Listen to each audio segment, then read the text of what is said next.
आज के इस वीडियो में हम गीता के पहले अध्याय पर चर्चा करने वाले हैं। इसमें हम जानेंगे कि इस अध्याय में क्या बताया गया है और इस अध्याय से हम क्या सीख सकते हैं। तो चलिए वीडियो को शुरुआत करते हैं। गीता का पहला अध्याय, जिसे अर्जुन विषाद योग कहा जाता है। इस अध्याय में अर्जुन की मानसिक स्थिति का वर्णन किया गया है जब वह युद्ध के मैदान में अपने प्रियजनों, गुरुओं और मित्रों के खिलाफ लड़ने के लिए खड़ा होता है। इस अध्याय में अर्जुन की दुविधा, संदेह और नैतिक संकट को दिखाया गया है। जब महाभारत का युद्ध आरंभ होने वाला था, तब दोनों पक्षों की सेनाएं कुरुक्षेत्र में आमने सामने खड़ी थीं।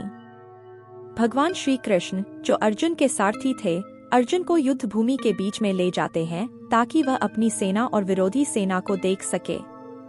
अर्जुन ने जब दोनों ओर खड़े योद्धाओं को देखा तो उनके मन में भारी दुविधा उत्पन्न हो गई।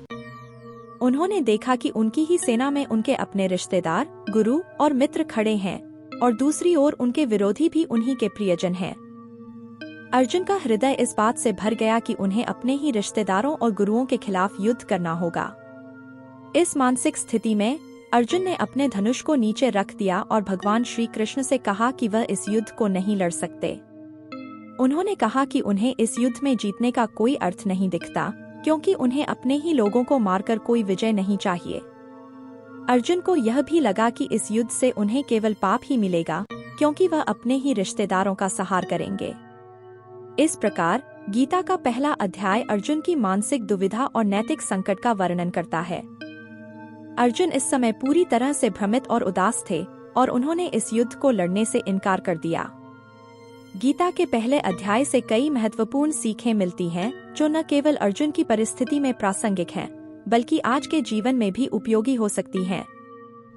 जैसे अर्जुन की दुविधा दर्शाती है कि जीवन में कई बार हमें धर्म और कर्तव्य के बीच चुनाव करना पड़ता है। अर्जुन को यह समझ में नहीं आ रहा था कि उनका कर्तव्य क्या है, और यही दुविधा उन्हें मानसिक अशांति दे रही थी। यह सिखाता है कि हमें जीवन में अपने कर्तव्यों को पहचानने और उनका पालन करने के लिए मानसिक रूप से तैयार रहना चाहिए। अर्जुन का नैतिक संकट दिखाता है कि जीवन में कभी कभी ऐसी स्थितियां आती हैं जहां सही और गलत का निर्णय करना कठिन हो जाता है। ऐसे समय में हमें एक मार्गदर्शक या गुरु की आवश्यकता होती है जो हमें सही दिशा दिखा सके। भगवान श्री कृष्ण अर्जुन के लिए वह मार्गदर्शक बने और उन्हें धर्म और कर्तव्य का सही मार्ग दिखाया। अर्जुन की दुविधा और मानसिक अशांति दर्शाती है कि मानसिक स्थिरता और शांति का जीवन में कितना महत्व है। जब हम मानसिक रूप से स्थिर होते हैं, तभी हम सही निर्णय ले सकते हैं।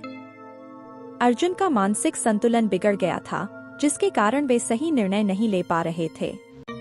यह सिखाता है कि हमें जीवन के किसी भी निर्णय को लेने से पहले मानसिक रूप से स्थिर रहना चाहिए।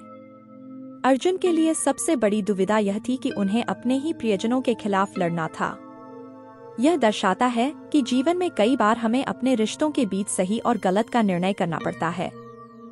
हमें समझना होगा कि हमारे कर्तव्य और धर्म के सामने व्यक्तिगत संबंधों को कभी कभी पीछे छोड़ना पड़ सकता है। गीता का पहला अध्याय हमें यह भी सिखाता है कि जीवन में आध्यात्मिकता का कितना महत्व है। अर्जुन की दुविधा केवल एक युद्ध से संबंधित नहीं थी, बल्कि यह जीवन के अर्थ और उद्देश्य के बारे में थी। आध्यात्मिकता हमें जीवन के गहरे अर्थ को समझने में मदद करती है और हमें सही मार्ग पर ले जाती है। तो दोस्तों, गीता का पहला अध्याय अर्जुन की मानसिक स्थिति का गहरा विश्लेषण करता है और हमें जीवन के कई महत्वपूर्ण पहलुओं के बारे में सोचने पर मजबूर करता है। अर्जुन की दुविधा और भगवान श्री कृष्ण के साथ उनकी बातचीत से हमें यह सीखने को मिलता है कि जीवन में सही निर्णय लेने के लिए मानसिक स्थिरता, नैतिकता और आध्यात्मिकता का कितना महत्व है। यह अध्याय हमें यह भी सिखाता है कि जीवन में कभी कभी हमें अपने कर्तव्यों का पालन करने के लिए अपने व्यक्तिगत संबंधों से ऊपर उठना पड़ता है। इस प्रकार गीता का पहला अध्याय न केवल एक महान महाकाव्य का हिस्सा है, बल्कि यह जीवन के गहरे अर्थ और उद्देश्य को समझने के लिए एक महत्वपूर्ण मार्गदर्शक भी है। धन्यवाद।